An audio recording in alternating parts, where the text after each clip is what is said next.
Pakistan Peoples party کے senior رہنما اور خوابوں کے بادشاہ منظور حسین وسان کا کہنا ہے کہ فضل الرحمان اچھے آدمی ہیں مگر ملک کے صدر نہیں بنیں گے۔ ہو سکتا ہے پہلے کی طرح مولانا کو کشمیر کمیٹی کا سربراہ بنایا جائے۔ منظور حسین وسان نے کہا کہ بھلے کے تمام چانسز ہیں لیکن 50-50۔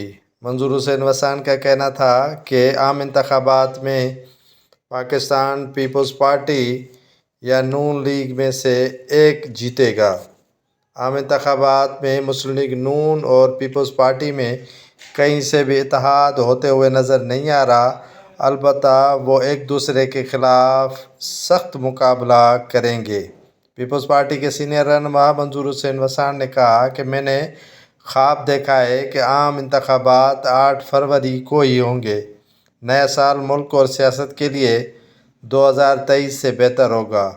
24 میں ملکی معیشت اور لا اینڈ آرڈر کی صورتحال کے لیے اچھا سال ثابت ہوگا۔ 24 میں سیاستدانوں اور اسٹیبلشمنٹ اب پرانی جو رنجشیں ہیں وہ نہیں دہرائیں گے۔ آئندہ وزیر اعظم بلاول بھٹو ہوں گے یا نواز شریف ہی ہوگا۔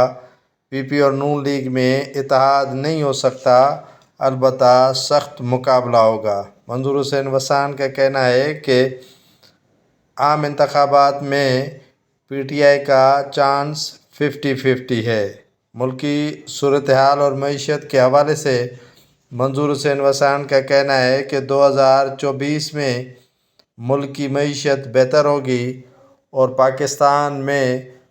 پاکستان میں معیشت بہتر ہوگی اور پیسے سے استحکام آئے گا۔ ان کا کہنا تھا کہ پاکستان 2023 سے 2024 اچھا اور بہتر سال ہوگا، اسی لیے میں نے ایڈوانس خواب دیکھ لیا ہے۔ منظور حسین وسان اپنے بیٹے بیرسٹر ہالار حسین وسان کی سالگرہ کے موقع پر میڈیا سے گفتگو میں بتایا کہ میں نے 2024 کو 23 کے مقابلے میں بہتر سال سمجھتا ہوں۔